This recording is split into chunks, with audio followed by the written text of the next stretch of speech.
So God has commanded His church to really live life together.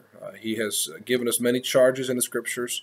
Of the one another passages, we see God telling us to pray for one another, to love one another, to show hospitality to one another, to encourage one another, to admonish one another, to bear with one another. All these things require knowledge of each other. We have to know each other. We get to know each other in many ways. Of course, the primary way we know each other is to meet together.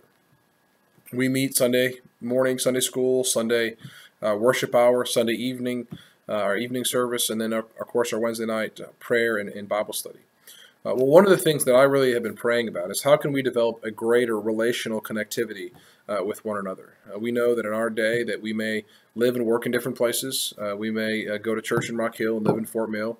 We may live in Leslie and have friends in near the lake. So one of the things we really need to do is develop a system, a strategy in how we can develop relationships with one another. One of the things that I want to put forward in developing that relational connectivity and helping us really live life together is small group ministries or community groups. I have been training a group of men on how to lead small groups so that we can better care and shepherd our congregation. So over the last 5 weeks, we have studied the Scriptures. We have looked at how we can be better, more engaging in how we lead small groups, and just figuring out, hey, how can we just better love people in our church. So we are going to start small groups this fall, and we will have different times. Some will be in the evening, some will meet in the morning. But I really want you to consider joining a small group ministry so that you can better know each other in the life of this church. Small groups are not for any particular age, whether you're younger or you're older. It's for anybody who wants to grow in the Lord. And I think that the more we can develop relationships with one another, that we can have our lives interconnected, the stronger church we're going to be.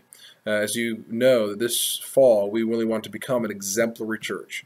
Well, one way that we become an exemplary church is to know each other better so we can meet together. So I want you to strongly consider setting aside some time this fall to develop relationships, deeper relationships with one another by joining a small group. If you want to know more information about that, feel free to contact me, but you'll be hearing more about it in the days ahead. God bless.